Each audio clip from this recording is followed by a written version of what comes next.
Now, I would also like to announce that I just signed into law a bill that will help grow our economy, save and create new jobs, and provide relief to struggling families and businesses.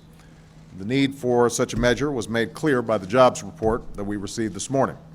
Although we lost fewer jobs than we did last month, our unemployment rate climbed to over 10%, a sobering number that underscores the economic challenges that lie ahead. When we first came into office, our immediate goal was to stop the free fall that caused our economy to shrink at an alarming rate. We've succeeded in achieving that goal, as our economy grew last quarter for the first time in a year.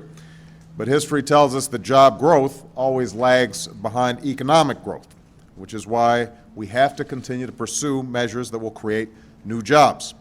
And I can promise you that I won't let up until the Americans who want to find work can find work, and until all Americans can earn enough to raise their families and keep their businesses open. The bill I signed today will help folks do that while continuing to grow our economy. It's a bill that extends unemployment benefits for up to 20 additional weeks, with the longest extension for the hardest hit states.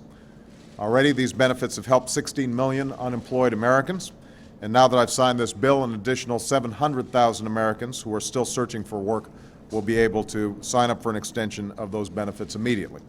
Although the extension will help over 1 million Americans, it won't just put money into the people's pockets who are receiving the benefits. Economists tell us that when these benefits are spent on food or clothing or rent, it actually strengthens our economy and creates new jobs.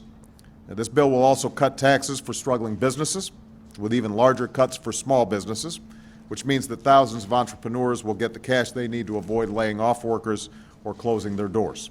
And it will extend the tax credit for all home buyers through April of next year, while strengthening it with stronger anti-fraud measures.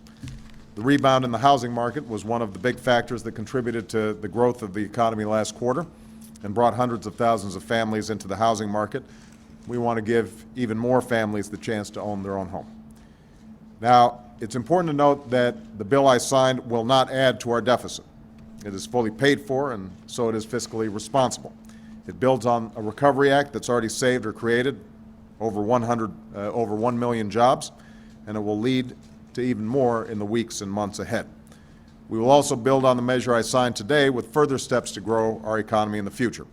To that end, my economic team is looking at ideas such as additional investments in our aging roads and bridges, incentives to encourage families and businesses to make buildings more energy efficient, additional tax cuts for businesses to create jobs, additional steps to increase the flow of credit to small businesses, and an aggressive agenda to promote exports and help American manufacturers sell their products around the world.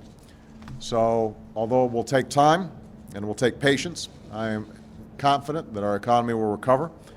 I'm confident that we're moving in the right direction, and I promise that I won't rest until America prospers once again. Thank you, everybody.